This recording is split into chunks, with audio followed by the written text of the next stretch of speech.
जे मुलं बँड टेस्टला पात्र झाले त्यांच्यासाठी हायलाईट काही गोष्टी सांगतो.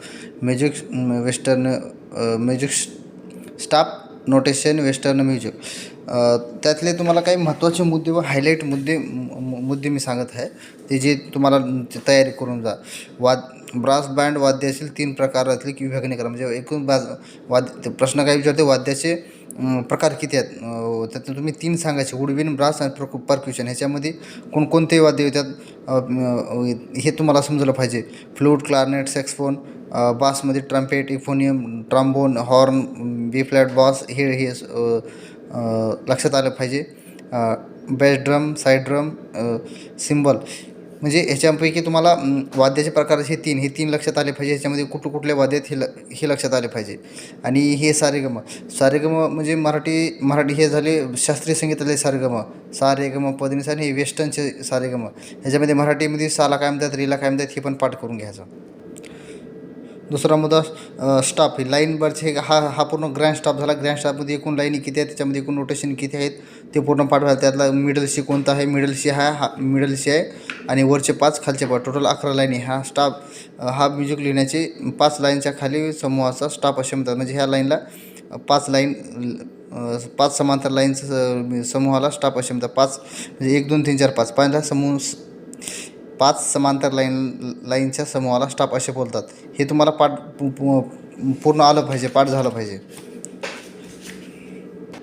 डबल बार आणि सिंगल बार हे दोन्ही पण तुम्हाला डबल बार आणि हे बार हे लक्षात आले पाहिजे. त्याची व्याख्या आहे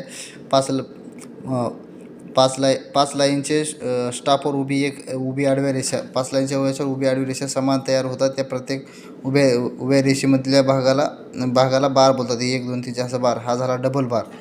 म्हणजे तुम्हाला पेपराच्या पहिल्याच्या त्याचा प्रश्न विचारतात, सिंगल बार म्हणजे कसा, डबल बार म्हणजे कसा, लिहून दाखवतील किंवा तुम्हाला ते वाचायला होतं. हे पूर्ण हा ब्रेवचा विस्तार आहे. हा पूर्ण ब्रेवचा विस्तार आहे. सेमी ब्रेवचा विस्तार. हा सेमी ब्रेव 4 बीट वाजतो. हे पूर्ण मग त्याच्या खाली 4 4 4 4 असं घेतलेलं आहे सेमी ब्रेव. जे पण जे पण तुम्ही मेजर वाजवता, सी मेजर असो, डी मेजर असो, ए मेजर असो, त्यातले तुम्हाला टोटल नोटेशन व्यवस्थित पाठ झाले पाहिजे, बटणं पाठ झाली पाहिजे आणि तुम्हाला सटीक व्यवस्थित वाजवता आलं पाहिजे. हे नोटेशनचा चार्ट आहे. हा नोटेशन ई फ्लॅट नोटेशन, म्हणजे ई फ्लॅट मेजर, हे ए फ्लॅट मेजर, हा डी फ्लॅट मेजर, हा सी मेजर आणि त्याचा मायनर ए. सी मेजर त्याचा मायनर ए, मेडोलिक ए. हा बी फ्लॅट मेजर त्याचा मायनर जी. Report normal.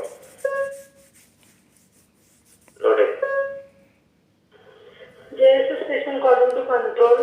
हे निर्मल काळे यांनी संपूर्ण स्टेशन परिसर व्यक्त घेतले होते. नाव दिले आहे.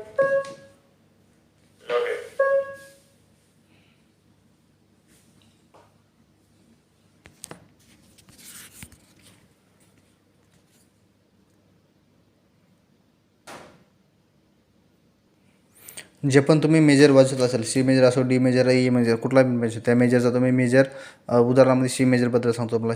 सी मेजरचा कॉमन कार्ड आला पाहिजे. त्याचा मायनर आला पाहिजे. कमीत कमी कॉमन कार्ड आणि मायनर तरी आला पाहिजे, बस एवढंच. हे डॉट मिनम म्हणजे डॉट हा कुठल्याही सिम्बॉलच्या पुढं डॉट आला त्याचा म्हणजे त्याच्या समोरचं अर्धा सिम्बॉल त्याच्या पुढतं होतं. उदाहरणामध्ये जर हा डॉट ब्रेवला आला तर त्याच्यासमोर त्याचा खाली एक ब्रेव आणि एक सेमी ब्रेव. आता जर त्याचा ब्रेवच्या समोर आला तर एक ब्रेव एक मिनम, एक सेमी ब्रेव पुढं आला, एक डॉट सेमी ब्रेवच्या पुढं जर डॉट आला तर एक सेमी ब्रेव आणि एक ते वाचायचं कसं, dot semi brave, dot minim, dot